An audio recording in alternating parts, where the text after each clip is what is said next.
Okay students, so starting with our next slide, where we are going to study and learn about few experiments related to germination. In this experiment, we need to relate with the factors that are important for germination. Okay, so let us quickly understand uh, and also relate it with the factors that are important for the process of germination. Okay.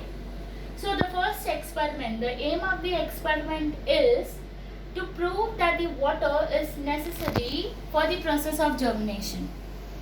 Now, I have just shown the diagrams in each of the experiment. I'm just going to explain what is the experiment, right? So here you have to take two beakers. In both the beakers, you have to add the seeds, but conditions apply. First of all, if you take two beakers, you have to label them A and B. Okay. Now, in beaker A, you have to place a wet cotton wool.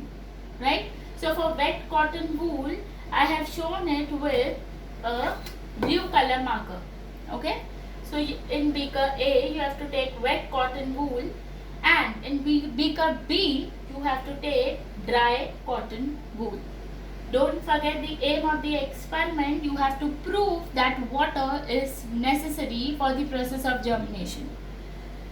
Over this cotton wool, you have to place few seeds on each of the cotton wool. Okay. Now what happens is the water which is present in the, and you have to keep it for few days. Okay. After few days, what do you observe? On the right side, I have shown both the beakers. This is beaker A and this is beaker B. So if you see beaker B, there is no change.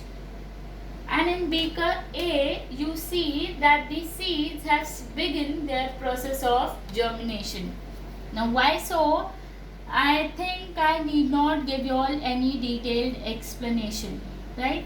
Why? That is because from the microfile N, the water has been absorbed by the seed and they have begun with the process of germination, where the root system, that is the radicle, has come out, beginning the formation of the root system. Okay. So this is what clearly explains that why water is necessary for the germination. And where did they get water from? They got the water from the wet cotton wool. यहाँ पर आपने cotton wool को dry रखा था, therefore no supply of water, therefore nothing happened to the seeds, right? So this is about the first experiment. Second experiment that demonstrates that you need a suitable temperature for the process of germination. We have already seen in the factors that neither low temperature nor high temperature can be suited well for the seed to germinate. Okay. So, in this experiment, how can we demonstrate this experiment? You have to take two beakers as mentioned in the above experiment. You label them as A and B. Okay. Place the cotton wool, wet cotton wool. Again, if it is wet cotton wool, for your understanding, I have shown it with the blue color. Okay, so in both the beakers, now I have kept wet cotton wool, right? So therefore, A and B, दोनों में I have placed wet cotton wool. Now you have to keep few seeds in both the flask, in flask A as well as in flask B. But since this experiment is aiming at the temperature, one of the beakers, one of the conical flasks, you have to keep at normal temperature, normal room temperature, and the other flask you have to keep it in refrigerator. Okay, maybe overnight or maybe for 4 to 6 hours. What do you observe after this time? After this 4 to 6 hours, you see that the flask, that the seeds in flask A, they have begun the process of germination. Why? Again, the same reason that is they got the optimum temperature, that is the room temperature which falls between 25 to 30 degrees Celsius. That is optimum for the seed to grow. But in refrigerator they did not get that temperature to begin their process of germination. Now students, here I would want to specify one point. When you place the seeds in refrigerator, the seeds might have not begin the process of germination, but that doesn't mean that the seeds are dead. No. Now the moment you put the seeds back at room temperature, the seeds would begin their process of germination. It was the only requirement that you did not meet up, the requirement of the suitable temperature. But at the same point of time, what would happen अगर आप boiled seeds डालते तो? Think about it. What is your ma'am saying here? I am asking you all a question that अगर आपने ये fridge में रख दिया, if you all have kept this flask in the fridge, you all remove it from the fridge, again keep it for 4 to 6 hours. Will the seed germinate? Definitely yes, it will germinate. Why? Because now you all are giving it the normal room temperature for it to germinate. Okay. But my question to y'all is, if y'all add boiled seeds in this flask, that is you are heating up the temperature. Temperature can be either low, it can be either high. So if you all heat up the temperature, if you all boil the seeds and if you all add, will then the seeds germinate? Think. The answer is no. Why? Because in boiling you have killed the seeds. Okay, the boiling kills the seeds. High temperature is going to kill the seeds, but low temperature is not going to kill. It is just going to deactivate the seed.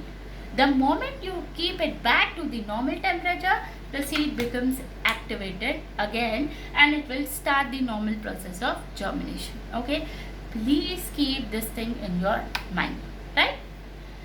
The third experiment that is related to the experiment which proves that air, when I talk about air, clearly I meant to specify that oxygen is necessary for the process of germination. Now for this experiment, I have taken two conical flasks A and B, again the same way. At the base I have kept the wet cotton wool, and then I have placed few seeds in both the flasks. Now apart from adding these seeds, I have even introduced a test tube in both of the flasks with the help of a thread. एक thread के सहारे I have added a test tube. But in flask A, in that test tube I have added just plain water. And in flask B, in that test tube I have added pyrogallic acid. Now what is the role of pyrogallic acid? Pyrogallic acid is generally required for the absorption of the oxygen. Now your aim of the experiment says that oxygen is required for the seeds to germinate. ठीक है, अब pyrogallic acid सारा जब oxygen वो flask का ले लेगा तो बात ही खत्म हो गई ना, right? But in this experiment, one thing which you all would notice, if you compare this flask as compared to other flasks have not been given the rubber cork on them, but these two flasks are being given a stop cork or the rubber cork on them. Why? Simply because this experiment has the aim to demonstrate oxygen. Okay, that is air. So it is obvious we are not considering the atmospheric air. Okay, so we want to take into consideration only the air that is present in the flask. So make sure that when you start the experiment, you have to place the rubber cork on both the flasks.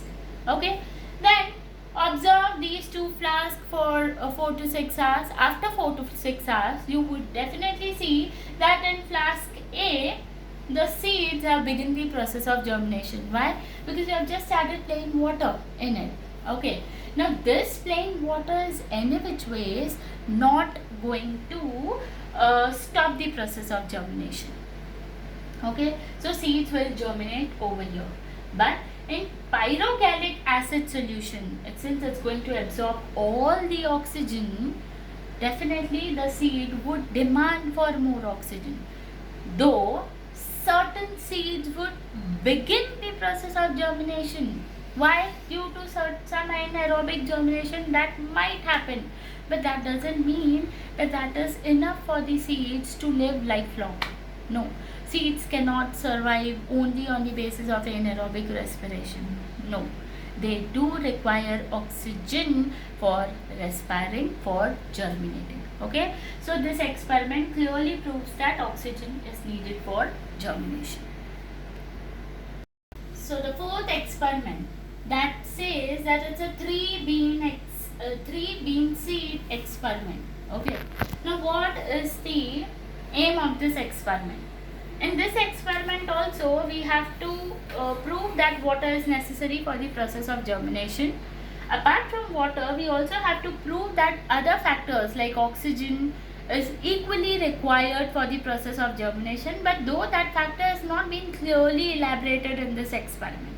Okay, so aim can be kept as even this experiment can be used to prove that water is necessary for the process of germination. Okay, so what have we done in the procedure of the experiment? You have to take a slide and you have to, with the help of a thread, you have to fix three beans on at different positions on this slide. Okay, with the help of a thread you have to fix three seeds, not only bean seeds, but you can take any three seeds and you have to fix it at three different positions of the slide, and you have to place this slide in the beaker of the water. Now this beaker of water is half filled, but you have to make sure that the first position of the seed should be completely dipped in the water. Okay, the second position of the seed should be such that it should be half dipped in water and half above the surface of the water.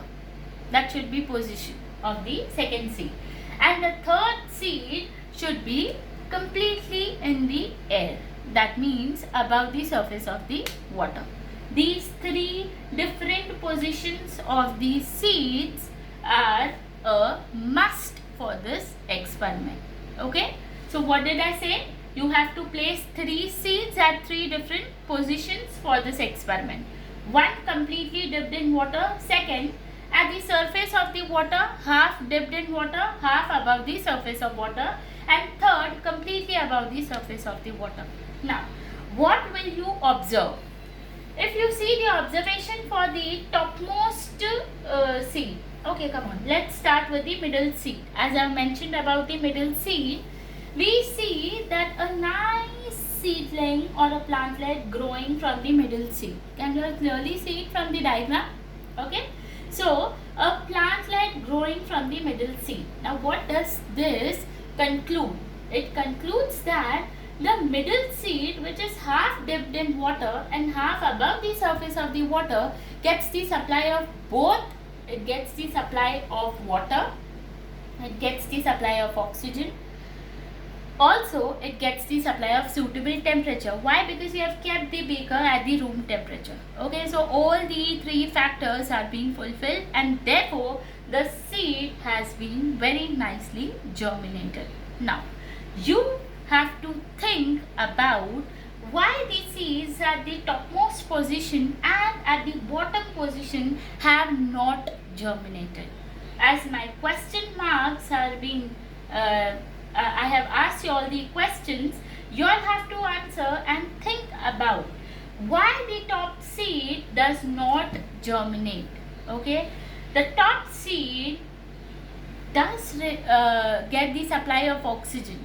Okay, it does get the supply of accurate temperature, that is suitable temperature, but does it get the supply of water?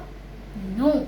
That means even if one factor for the seed is not fulfilled, the seed will fail to germinate.